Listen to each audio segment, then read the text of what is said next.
Alrighty, it is 6:06. Thank you so much, everyone, for being here. I call this meeting of the Urban League of Hillsborough County to order. It is so good to see everyone. Chairman Miller, I got to tell you, it's strange to see you not with the gavel, but I'm happy that you're here. I get so comfortable watching you chair these meetings. I wish you did them all. Obviously we've got a hefty backdrop. I know a lot of us are feeling the heft of all the stuff that's going on in our country. With the racial unrest that's in place in every city just about in this country. I know it feels heavy to me. To boot, we've got a healthcare pandemic that is sweeping through. Folks are not listening to guidance, unfortunately, and I'm very concerned. I'm concerned that we are in a place where people are very comfortable with 180,000 plus people dying, and that's a very strange place to be. The good news is that we get to help solve for one small sliver of some of that on the economic front, at least. So I'm really happy to see y'all. I'm really happy to talk about the work we've been doing. I'm really happy to hear good news on the fundraising front. We also have some good news of individuals who are interested in joining our ranks at the board level that we'll get to in just a little bit. So why don't we start with the roll? And I'll also record this, Stanley, visually here, even though we've got it actually recording on Zoom. So Deb Belanti, I don't see Deb here. Lionel Butler. Here. Nicholas Glover, here. Natasha Goodley. Here. Hey, Natasha. Sammy Hicks. Here. Joseph Johnson. Okay. Charles Clubb. Here. Sure. Chairman Miller. Here. Always my chairman. Karen Perez. Not with us right now. Ken Ray. Here. Jerome Ryans. Here. Drive safe, sir. Ron Weaver. Here. Thank y'all. I didn't miss anyone, did I? Excellent. Maxon, good to see you. We're going to get to you in just a second. So we should have gotten the minutes a little bit ago from Karen Perez and team. Were there any questions about the minutes? If not, we'll entertain a motion to accept those as presented by Karen. So moved.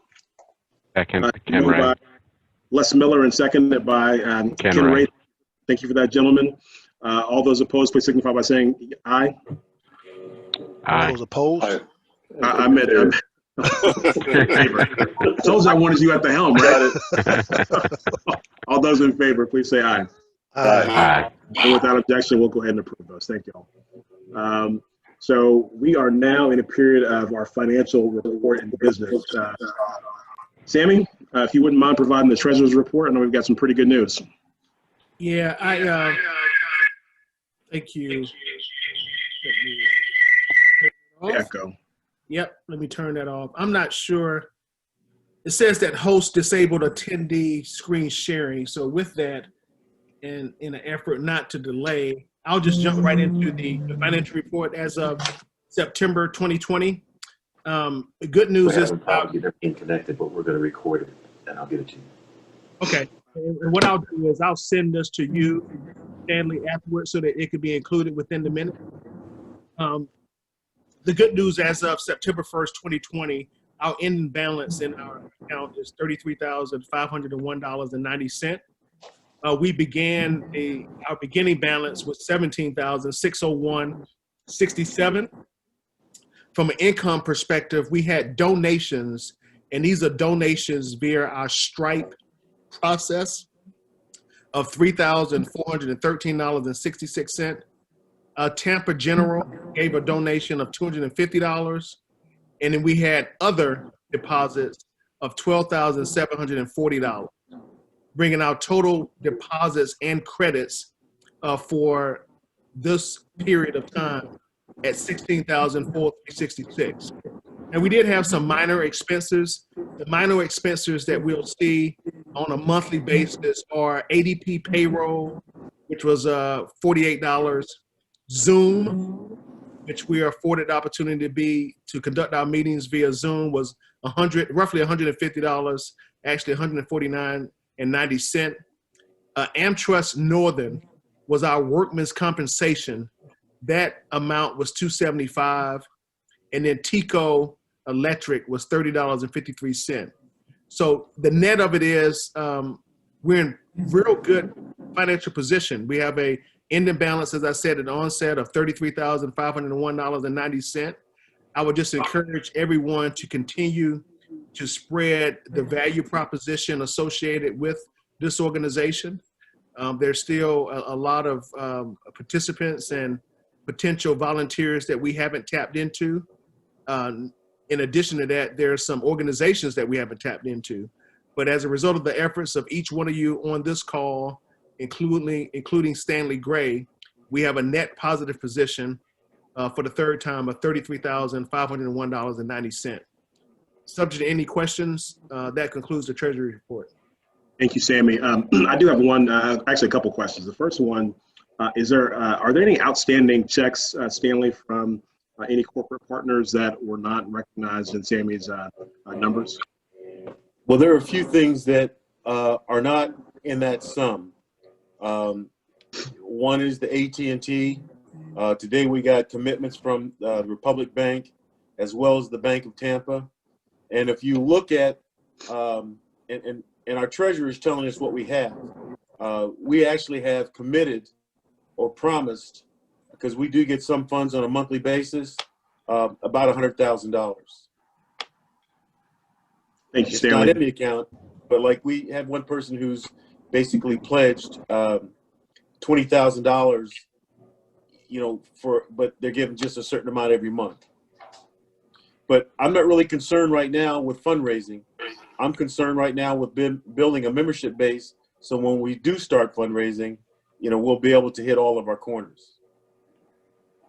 Thank you. That's helpful. And of course, special thank you to AT&T. They are our first chairman level member. We have another one that's in process right now. We should hopefully have that wrapped up by the end of the week. I'm hopeful.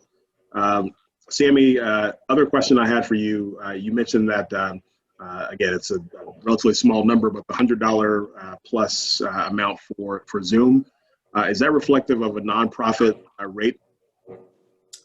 I did not negotiate that fee, so I would refer to Stanley at this time. Stanley, does that $149.90 a reflection of a 501c3 fee or just a normal commercial rate? I'm going to have to plead ignorance on that, and we're going to go back and look at that. Yeah, let's look into it. I think they were running some interesting promotions close to free for nonprofits who are conducting business like we are in this environment. And if we can't still get that promotion, I think that I might know an organization that can gift us a free account. Thanks for that, Nick. Stanley and I'll track that down either tomorrow or early next week, given the Labor Day holiday. But that's good intel. Great. Are there any more questions for Sammy? Yes, Natasha. What was the last one? What was the cost that you were asking about?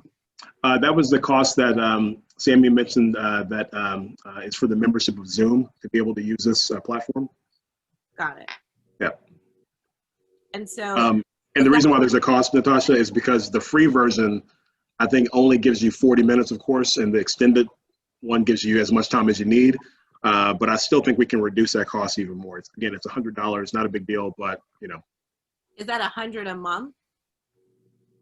A year. A year. Plus extra fees for extra usage. Okay, because I was going to say I'm not paying that much. Okay, I just wanted to clarify.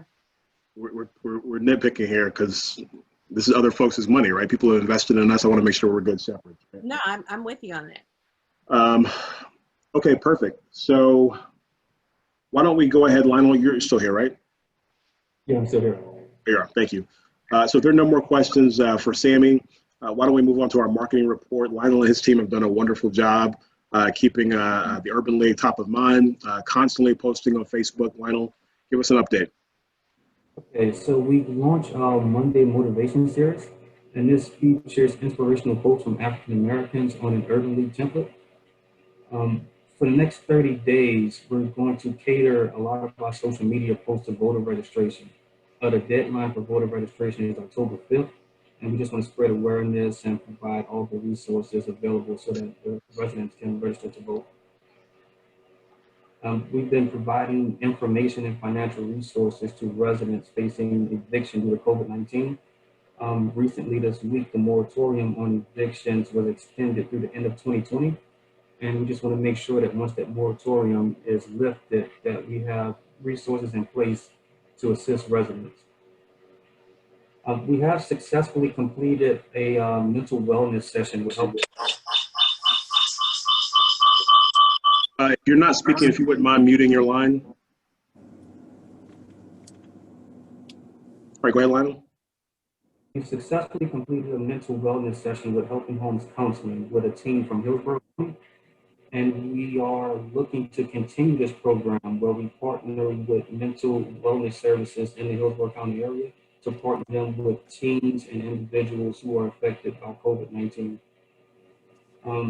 And the last thing that I have is just general support from board members and members of the Urban League with the social media posts. We need people to like and share the posts so that we can get more exposure for the things that we're offering. Very good. And just, Lionel, for everyone's edification, what platforms are we on so that we can be sure that we're following the Urban League so that we can like those posts? We're on Facebook, Instagram, and Twitter. Okay. Very good. And Lionel, if you wouldn't mind sending me the handles, I can make sure we add that to the minutes as well so that people have them. Thank you. Any questions for Lionel and team? Okay. Stanley, let's move into a period of your director report. I know that you've been very busy the last couple months, and we'd love to hear what's going on in your world on a day-to-day basis. Well, first thing I'd like to dole out a sincere congratulations to both Lionel and Deborah, because they pretty much have done all of the back office type activities for us. As exhibited by today that we're not on Facebook, you're seeing that I am truly technically challenged. And I can honestly say that we've had a few instances in the last month where they really have come through to kind of like get us back on track. Before I go through a couple things, just want to give you a couple updates. The ADP and the AmTrust, those expenses are going to go away. And the reason why we had those, and those were actually paid from a gift of $7,000 for someone who wanted us to hire somebody for the summer. That's over. We won't be, and we're actually probably going to get a rebate from AmTrust Insurance. One of the comments that Lionel just made a minute ago, he talked about to like and share posts. We really need your help to do that. To give you an example, not that I want you all to celebrate my birthday, but I'm having a birthday soon. So I decided to put it online. And I put a goal of $10,000. Within 3 hours, we're over $1,000. So, you know, those are the types of passive things that you can do. It doesn't cost you anything. So when Lionel posts these things, it would be really appreciated if you would, you know, share those. Opportunities, things that we learned. Next year for our summer intern program, and we'll start sourcing people. What I mean sourcing jobs in December is that we need to meet these interns prior to the employment. We really need to make sure that we really vet them and make sure that they really want to work, as opposed to just show up and get paid. We're going to continue our relationship with CDC because they do a real good class that gets kids ready to be employees. Lionel, it takes a lot of Lionel's personal time, and I think we've talked, and we feel it might be better served for us to have a social media professional. And we've sourced about 2 or 3 of them, and they all cost between $200 to $300 a month. And now we would still be responsible for the content, but it looks like that might be the best way for us to get out to our targeted audience. Because a lot of Facebook, a lot of younger people aren't really on Facebook, and we really want to get, you know, the next generation of people. Members, you know, one of the things that we don't want to get a false sense of security. We have about 140 members right now, But the reason why we're really concerned about membership is because when the organization went out of business, it had a lot of bad press. And so what we're trying to do is get the word out and the potential to as many people as possible. Of that 140 people, we have 12 businesses to include Tampa Housing Authority. You were probably one of our first large companies and corporations to sign on, and we appreciate that very much. But one of the things that we're offering all the corporate members is an opportunity to have their employees serve on our board and advisory board. And the reason why that's important, because strategically that's going to help us with not only philanthropic opportunities, but also participative opportunities. We've also gone down the road of social entrepreneurship. We're going to help the Bank of Tampa. They're looking for minority candidates for several positions, and we're going to be able to help them with that. The Republic Bank, they're also looking to help us. Yesterday, well, actually 3 days ago, we were contacted by an individual. He's a real estate developer, and he has about 250 properties. And he's in the process of buying, and what he wants to do is fix them up, and then he wants to either flip or maintain them himself as rental properties. Well, what he came to us for is, can you find minority businesses that can do all the trades, everything within that sector? And so we're coming up right now with an agreement to figure out if we can do this and how we can do it. But this would be a good thing, because one is we can get people trained and employed, and then we can get a residual kickback on it. And the last thing that we do is we're actually doing diversity training. We sent out some information, and we really need everybody to kind of, share it with your circles of influence, and I'll send it out again. We've been invited to apply for another grant, and so I'll probably do that this weekend. We're planning on starting our STEM after-school program sometime in October, and we're going to start the elementary school, Booker T, Washington. Looks like that's where we're going to go. We could really use your help, because we're getting ready to start for the fundraising some of the larger companies like Tico. So if you have personal ends, we could really use your help with that. That's all I have right now. I'm willing to entertain some questions. Mr. Chairman. Yes, sir. You mentioned the diversity training. Who's doing the diversity training? We actually have a team of 3 HR professionals, and they're willing. They are either in town or willing to come in town to do it. Okay. We have. Go ahead. We have contractual agreements with them. I know the people. I've known them. Between all 3 of us, we have over 60 years of HR experience. Okay, I'll get with you offline about that. Okay, sir. So Stanley, the first thing that jumped out of my mind, again, not to get into the weeds on the dollar amounts, but the $200 to $300 a month for social over a lot of time is a good chunk of money. I know that we've looked at other models where we tried to do the intern route. We're trying to use some of our time. Are we at that place where we think that, that professional is needed? And if we are, what are we doing to source that person? Are we using things like, the job board that's for freelancers that has them bid on your project, where they basically compete and drive prices down? Are we exhausting all those avenues before we just put it out in the ether and ask for a professional? Okay, the information that you just shared, we need to talk about that offline, because I don't know about that. Okay. How I got the individuals that I did was asking around. The truth of the matter is we're 0 for 4 We are. in the other endeavors. Now, one of the things about it is that the funds that we paid those people, none of those came from our donated funds. Mm-hmm. Be clear about that to everyone who might not be aware. What I'm saying is that we didn't pay those people from any funds that were given to the Urban League of Hillsborough County and those 4 endeavors. Those were like, someone stepped up and said, okay, I'll pay for that. Yeah. So I know, Tasha, you're on mute, by the way. You've done some sourcing of stuff like this. I'd love to hear your thoughts on that, as well as whatever you were going to ask.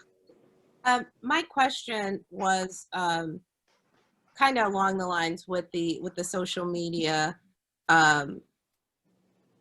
person, because you mentioned we would still be in charge of creating the actual content. And I think that's been part of the problem, is having somebody available to create the content. So even if we were paying someone to actually keep up with all the pages and posts, who is going to still then create the content? Our marketing team, as well as the marketing team with the advisory board. Those are the people who are comfortable with doing that. Okay, because I'm part of I'm on the Facebook page, and I don't have a problem with putting things out there and sharing it, but the content's not there. Unfortunately, at this time, I don't have the time to create content, but I can help distribute it. But it seems that's where most of the issues are, is with actually having the time to dedicate to create the content. Yeah. So we have access to the content that the national organization produces, and that's great content. Lionel does a great job of sharing that. Right. But the local stuff is really our bread and butter. That's where we're going to get people's interest, and we got to have that focus. Right. So whoever we decide to go with, whether we put it out to bid or not, the marketing committee under Lionel's leadership is really going to have to look at a content calendar for the entire year.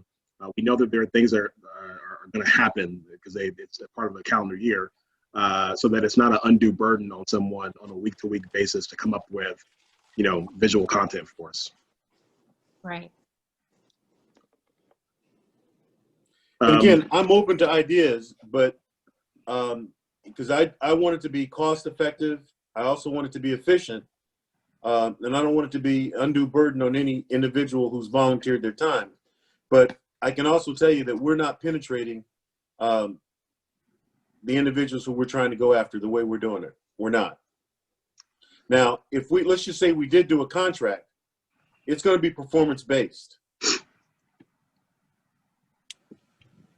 Mr. Glover. Yes, Chris. Yeah, if I may just add something to consider, because the Urban League is a part of a national organization, and the national organization creates quite a bit of content, it may be wise for our local Urban League to simply pay for paid ads, and we borrow the content from the national organization. We can then leverage that in a way that gets us in front of our local audience until we can become sustainable enough to actually pay someone to do social media for us. I just want to offer that as a consideration. That's interesting. It's targeted, to Natasha's point. Lionel, let's look at that. Let's think about that as an alternative until we find someone, because it's going to take a little bit for us to vet someone. It'll probably take a month. So let's make sure we get it right. And in the meantime, let's not go dark. Let's keep the momentum up. Well, I think that Lionel's done a pretty good job, because he's done a great job. He's actually taken that information that we just spoke of, and he's doing it. But what we're trying to do is use other venues to get that word out. Now, and actually look at the views to see whether something is working or not. I absolutely believe he's done a great job. But that's what I'm saying. We're, just as Nick was saying, we're missing the local content. We don't have it. And he's doing a great job with the national content. But how can we incorporate locally, because we don't have it? And it is becoming an undue burden, to try to research, find it, create it, even for himself, with trying to do that. So I'm okay with bringing on someone who can possibly do it. But you said we would still be in charge of having to create the content. And that's what I'm a little bit worried about, is that's where we struggle now, is having to create that local content to put it out. That's my concern. Come across it, and feel free to send it to me. And in the meantime, we can go ahead and get that content uploaded to the social media sites. What was that, Lionel? I'm sorry. If you come across any content that you feel would be good to share for the local community, feel free to send that information to me, and even email me or call me, and we can discuss how to better utilize it.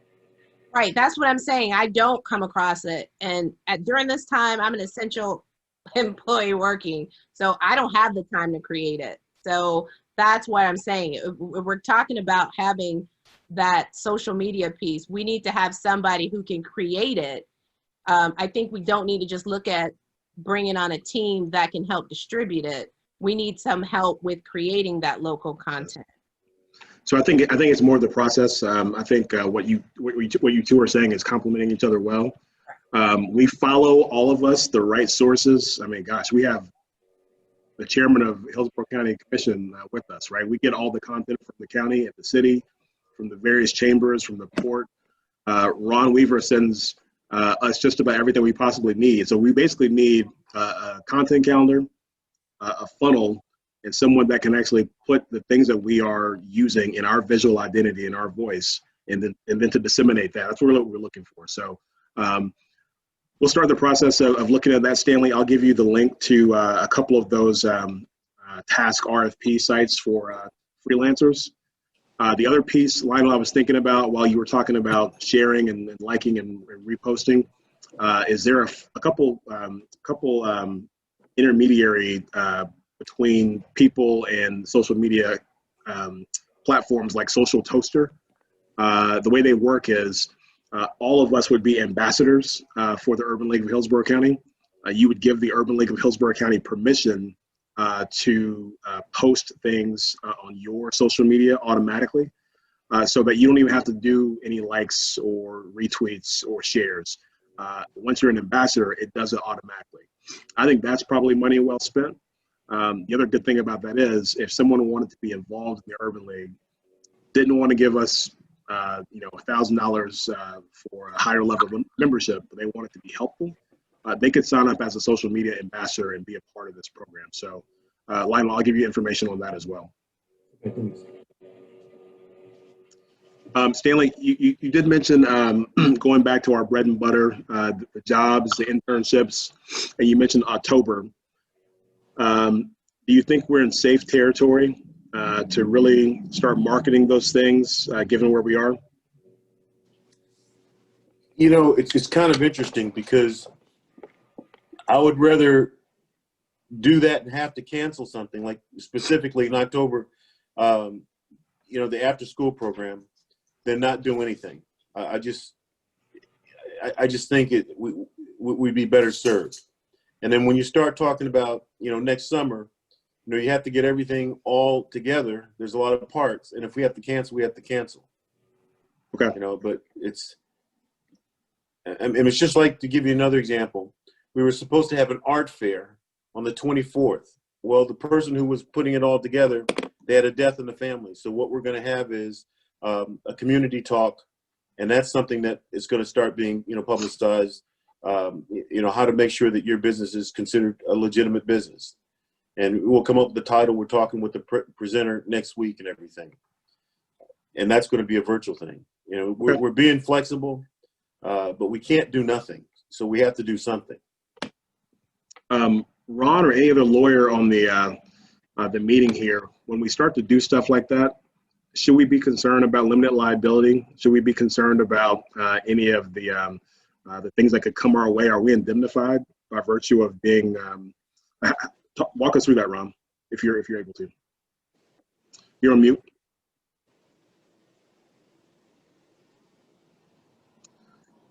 Unmuted, thank you. Jeff Brandis is in the Florida Senate is working on a limitation of liability if you honored all the CDC requirements. If we think we could honor all the CDC requirements, which changed today with the report on don't evict folks because of the dangers of eviction. So it changes every few hours. And the CDC has just in the last 24 hours changed the nature of the beast with respect to don't risk eviction. So I think bottom line is that no, that law is not yet passed. So no, you're not yet limited liability. Whether or not somebody can prove that you were the cause of an infection or not is something I can't counsel you that you won't be victim to, even if you meet the CDC requirements when you have an event. Anyone disagree? Les, have you heard any differently from Christine or others? Although government has some limits, sovereign immunity, but bottom line is if someone tries to prove, personal injury lawyers, you watch them on TV every day, they go in and try to prove you're the only source of infection, then it's a personal injury nightmare. It's my experience. I don't know what the rest of you think. And there's no nonprofit insulation. So that's my my understanding too. Yeah. That's my understanding. So my next point is, so, Sammy just did the treasurer's report, and we sound like we're in a great position as an organization, as young as we are in the middle of a pandemic. Should we begin the process of earmarking funds for safety protocol? If we're going to do things in person, should we spend $1,000 on PPE? Should we? What are the things that we should be doing if we're going to look at October as an example to start doing some of this job trainings? Let me say something, Mr. Chairman. Yes, sir. Do not start thinking about meeting in person anytime soon. It's just not going to happen. The numbers are not looking any better than they did a couple of months ago. They're starting to go back up again in Hillsborough County. So I would suggest as long as we can do these meetings through Zoom, that's what you need to do. We had our meeting today, and Dr. Holt did not give us a pretty picture as to what he thinks is going to happen in the next couple of months, specifically with schools opening and a Labor Day holiday, and in the next 2 or 3 weeks, you're going to probably see a spike in numbers, and that's going to rock the boat again. I would suggest and suggest you wholeheartedly, just scratch off 2020. Scratch it off. If I might make a comment, I agree, Commissioner Miller. I think we should possibly look into just doing some virtual things. The same training we can offer. I mean, we're paying for Zoom, so we can offer the trainings on Zoom. We can offer after school tutoring care for the kids using Zoom. Whatever we can do, just create the same programs, but let's make them virtual. Yeah, do that. Okay. That's what people are doing. That's what we're doing. We're pretty much scratching off 2022, to be quite honest with you. Yeah. We're putting together a plan to maybe phase back into the building, but it's not going to happen until maybe January or February of next year. Yeah. Because of the numbers and the science behind it. So it's one of those situations that you got to be real careful about what you do and how you do it. And we're not even allowing clients in our building. Most of our people are telecommuting, period. And there's only a few of us in the building. So we've got to be extremely careful about this.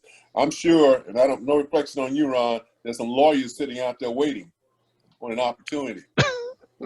Oh no, that's what I said. I did. That's what I said. So wait a second. Do we need to get John Morgan on board? He's waiting. Hey, but Ms. Gudley is right. I mean, there's so many things we can do through Zoom, and I would recommend that we do that. If you after school programs, tutoring, whatever the case may be, we can do it through Zoom. And if we have to tie ourselves in with some other organization to get those things done, why not? And there's a virtual beer and cheese tasting that maybe we could do something like that and charge $50 or $100 to those who want to do a virtual beer and cheese tasting. American Heart Association, I didn't choose beer and cheese, except that's the latest one of these virtual beer and cheese tasting through Brewbus. So Brewbus, you could call them and say, what would you charge to do your third of that $100? And then they get $33, and we get 200 people to pitch in $67 for the Brewbus delivered virtual beer and cheese. Interesting. Mise en Place is doing the same thing. That's I actually like the idea. Chairman Milley, you're exactly right. Obviously, the folks that we're targeting, high school kids, middle school kids, college kids, they are the ones who are acting up right now. So I think that's wise counsel.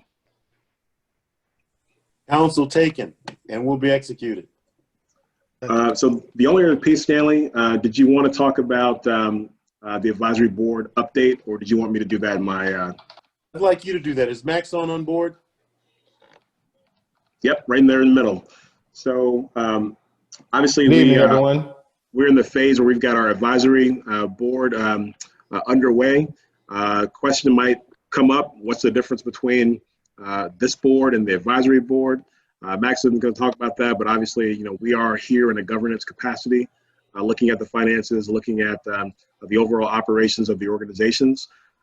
Whereas Max and his team are focused on answering the really important questions like the how and the why, and being the hands of the organization, the doers, if you will.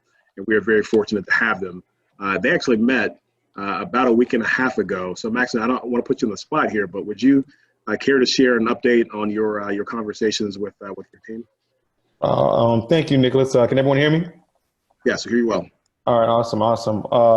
Well, I'll tell you the great thing about being a part of the advisory board is we can catch a lot less heat than you all, and that's a comfortable position to be in. Only because we really have the room to be very innovative and kind of present some ideas and suggestions that we can, kind of obviously share just as well. When we met last week, and we've had the actual our initial meeting, and then we had a meeting that stemmed from that because I was elected chair, and then Shailena Henry was selected as the vice chair, and Chris Butler as the secretary. And they're two wonderful members of this organization, in my opinion. And we were able to sit down and kind of outline some ideas and suggestions that we would think would be great. Now, much of the things that have been discussed, obviously, we all agree on many of them already. One thing that came to fruition and pounded in by Stanley, but we also knew was the primary thing was increasing membership as top priority. And I know when that was presented as a top concern, we addressed and we presented the idea of us using social media, but more on an interactive platform. We know that content and content management is essential, but even if but creating the opportunity for there to be some interaction, because it's great that we'll have content posted, but what we want to see is that if and when content's developed, that folks are commenting. I know some of us who find entertainment and enjoying it, for some of us millennials, we get excited when we see the versus battle and we see Monica versus Brandy. But in that same drop of Monica versus Brandy, we see Kamala Harris jumping in. We see folks that are interjecting their thoughts and their opinions. And so we're saying that if we're going to target an audience that's very driven and engaged in social media, and we're talking about the Instagram especially, and Twitter and Facebook still, that we need to create something that's definitely interactive. Because we're not at the capacity to host activities and events that allow us to physically be in the same space, we need to entertain these opportunities. If it's, and one suggestion that I came up with was, I titled it A League of Your Own, which is an opportunity for us to look at one of the pillars of the platforms within the Urban League. And now we're having a 2-minute video or a footage that's showing an interview and engagement with somebody who speaks to our community that comes from that sector. That's some of the interaction that we're talking about. And we presented that to Stanley, and obviously those notes probably came your way, Nicholas. And we see that as a potential. So that's one thing that we're insisting on, not just social media presence, but social media interaction. Last example, we're watching the NBA, for many of us that are still enjoying it, but we're watching people who are in the stands and they virtually logged on. We have to be innovative and find some ways to tap into that approach. Another thing that we talked about that came from our meetings was voting registration. And this kind of took the form of a small debate. We all agree that voter registration is essential right now. We want our community to be very involved, and we don't want anyone to miss a chance to cast their vote. And so we're saying, okay, let's go ahead and of course engage in voter registration. But I think it's also important that we're actually, presenting some issues, use it as a platform, as a window to, okay, it's not enough that it's great that you want to vote, but now what's the next level of being politically engaged? Are there some key areas that the Urban League serves as an ambassador for or advocates for? And how can we heighten that? Because we know that voter registration will run its course, and it'll be great, and folks will be out to the polls in November, but we want to continue political engagement. We know that the fight is not won just because we voted, but we're advocating and pushing for certain causes. So, and not to mention, we know that we're in consideration of membership. That's also an area of interest, that we have this generation that's now, and no insult at all, woke, and so finding ways to present that, and that obviously led to another area. One question that was brought up was, and I see we have someone representing housing here, but checking on the status of housing and development, and and that was something that was touched on because we want to know, is there an agenda or something aligned that Urban League wants to take a stand on? And so that's something that was brought up, as well as entrepreneurship as a means of a large network for this generation, because Urban League now is presenting the opportunity for folks to identify not just employment opportunities, but means to build and establish entrepreneurship. Some of us are familiar with 5508, you know, and other organizations. There are group me's that I've been a part of that highlight, you know, Black market and young Black professionals. And these have all been social media platforms that have been promoting entrepreneurship. And so where does Urban League fit into that? Where can we be an umbrella, or where can we be on board? And it's trying to identify that, because we know, especially during this pandemic, we've seen entrepreneurship manifest and change differently, significantly. And the last thing that we touched on was what was brought up, was shared by Chris with the Tampa Bay Association of Black Journalists.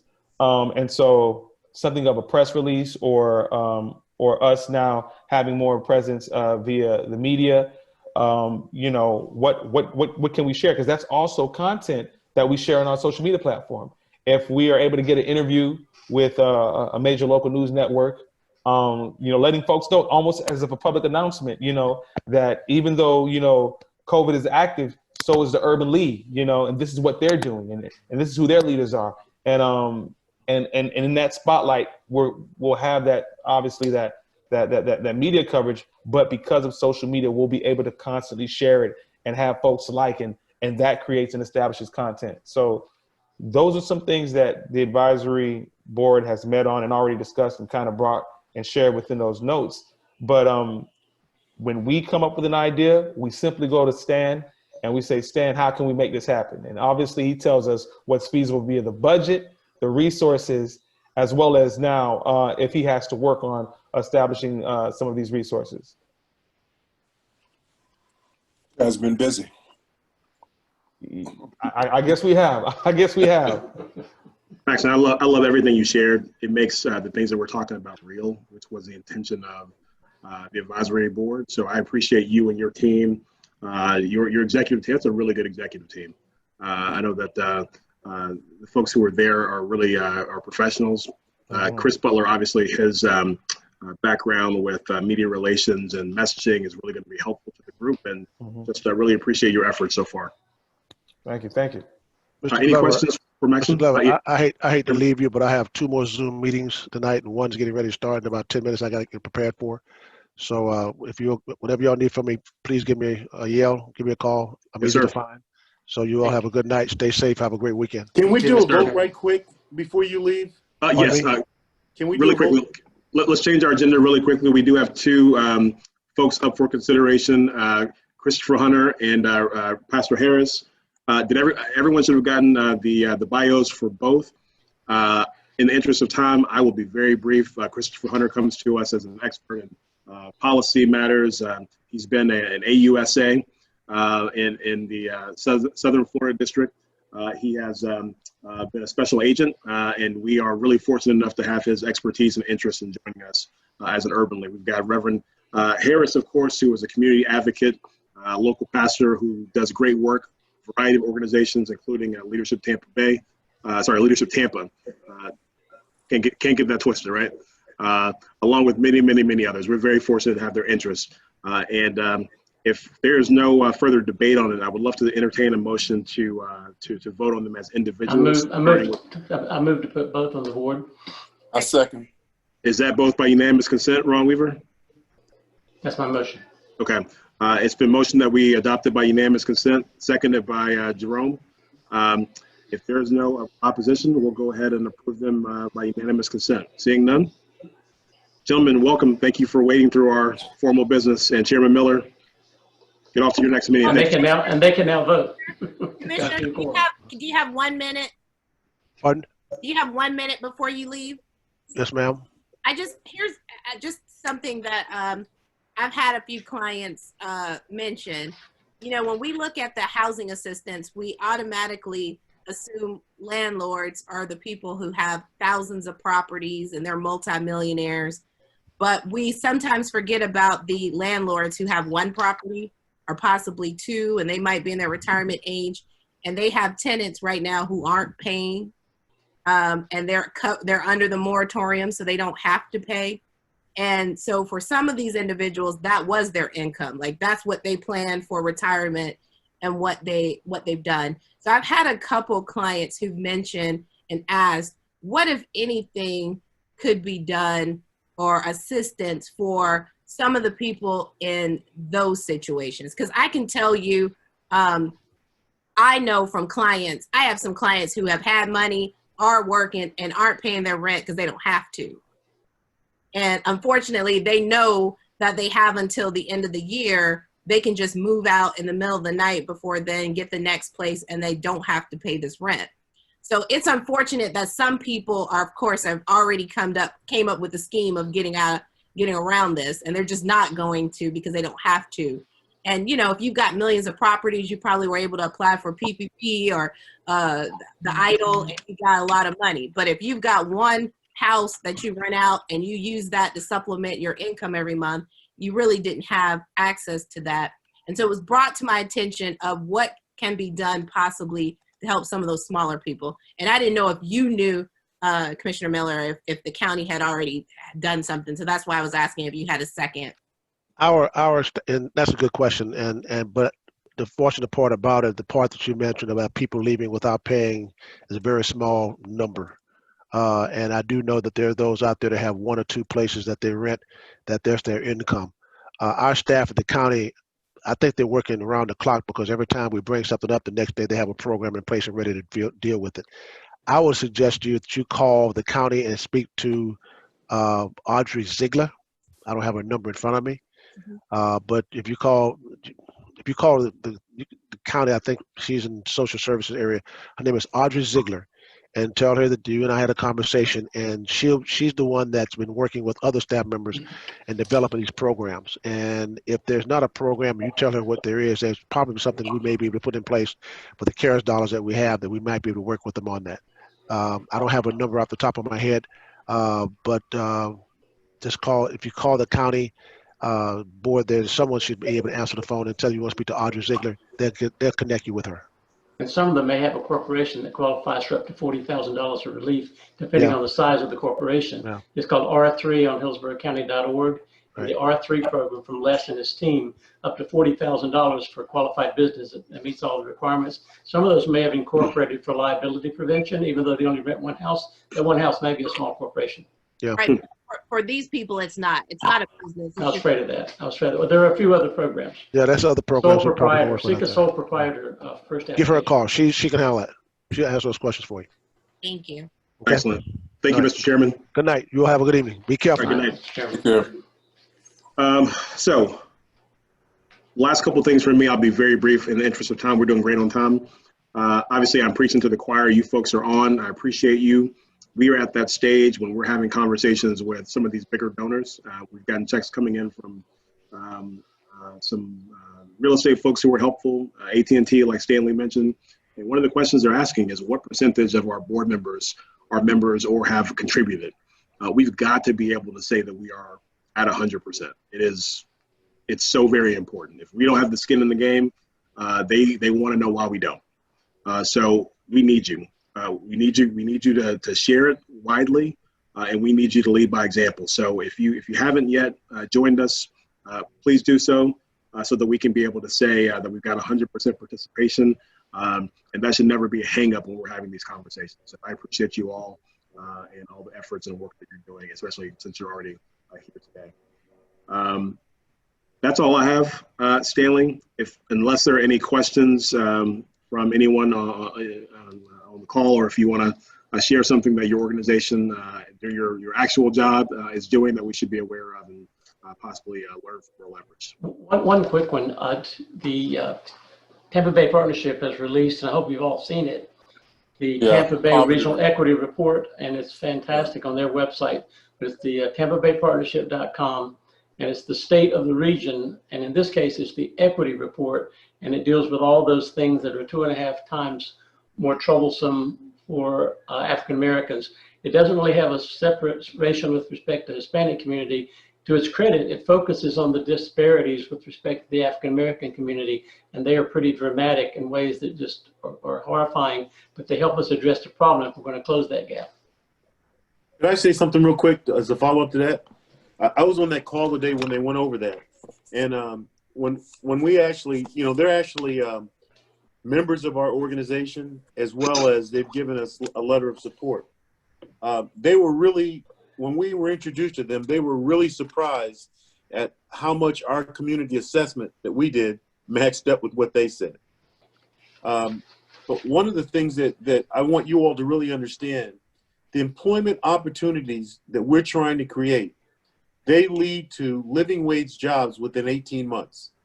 Now, why is there a lag? Because sometimes an individual has to have a training period, or they have to, you know, get some kind of a certification. They also have to be able to prove that they can come to work, attendance, and they also have to have performance. And as a result, you may hear something. I was contacted by somebody who wanted us to help them, and their jobs maxed out at $12, $13 an hour. I'm saying that's not what we're trying to do. We're trying to change, you know, the cycle/circle of hope. And you can't do that on $12, $13 an hour. So we're using our energies to get people to jobs that are 20 plus an hour. That's where our emphasis is, living wage jobs. The best social services you can have is a good paying job. Good job. Start you a business. Right. Yes, sir.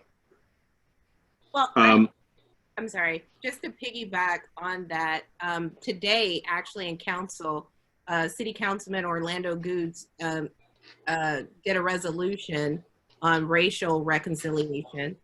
And 7-0, passed. it was unanimous. Yep. And unfortunately, Commissioner Miller's gone now, but it was, the sentiments were echoed to possibly happen in the county as well.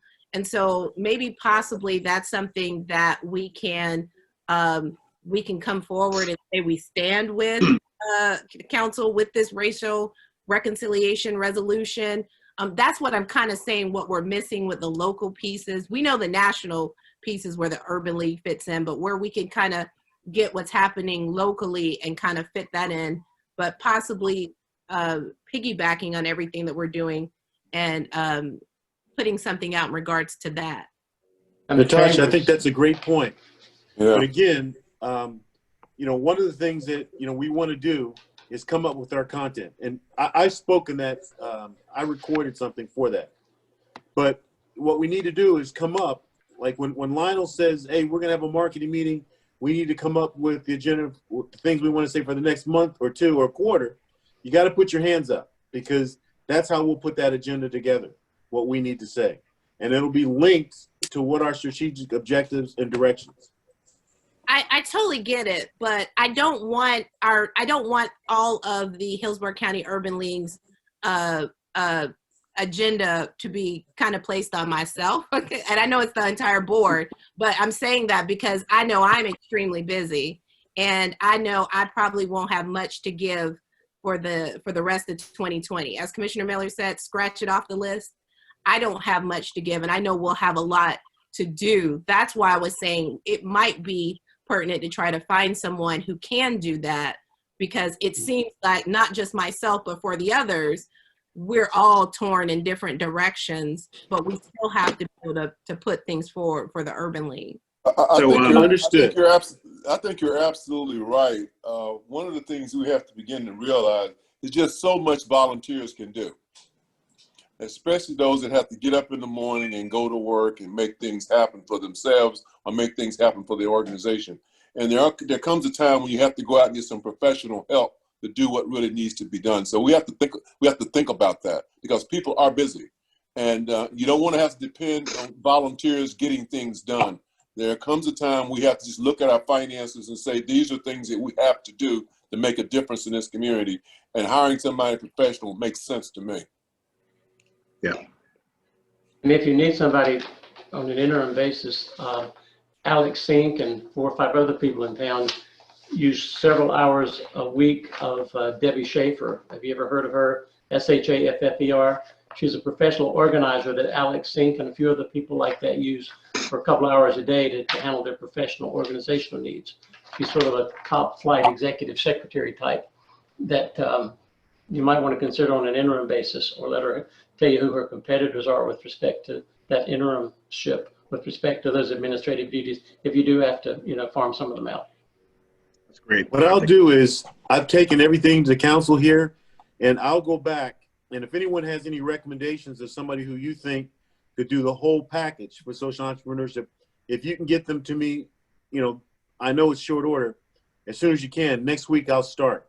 And what I'll do is I'll keep you all informed via email of what we're doing, because we've got to get on this. We can't wait another month. Excellent. Well, the Chamber's inclusiveness is September the 9th. Yes, so we've got our the Tampa Bay Chamber website for September 9th at 11:30 is their inclusiveness panel, which looks like it's fantastic. So that's September 9th, TampaBayChamber.com, 11:30 a.m. 11:30 to 1, including Ernest Hooper, who's going to be moderating, Michelle Maynard, who's been very helpful to this organization, is going to be one of the panelists as well. So excited to have that dialogue. All right. Is that going to be a Zoom? Is that going to be a Zoom meeting? Yes. Yes, sir. Yes, sir. Can you send that link out? Yes, sir. I'll send it out after this to everyone. Okay. And the other thing too, Stanley, are we taking care of any of your expenses? Pretty much, the expenses that I do, I write them off, so we're good. But right now, we're not really spending that much money. Because I don't want you having to dig in your pocket to take care of these things. I think it's important. No, we're pretty good. Like, that's the reason why I brought up the social media person. That's because we're going to pay for that. Okay. Let me tell you, Jerome, I appreciate you looking after me. Yeah. And because you're doing such a good job, I'll let you buy me lunch the next time. But, one of the things that you all should know is I'm basically a very cheap person. And not only am I cheap with my own money, I'm even cheaper and more frugal with somebody else's. So that's not something you have to worry about. All right. Okay, then. All right. We're just at the top of the hour, full hour of good dialogue, great updates from Stanley and team. And Maxon, thank you so much for what you and your team are doing. Hang in there, y'all. I know everyone's busy and stressed thin. You're doing a great job with the Urban League. And if I can be helpful to anyone, or in the words of Ron Weaver, anything for you or your family, let me know. Thank you all. Good night, all. Thank you. Take care. Good night. Good night. Thank you for having me.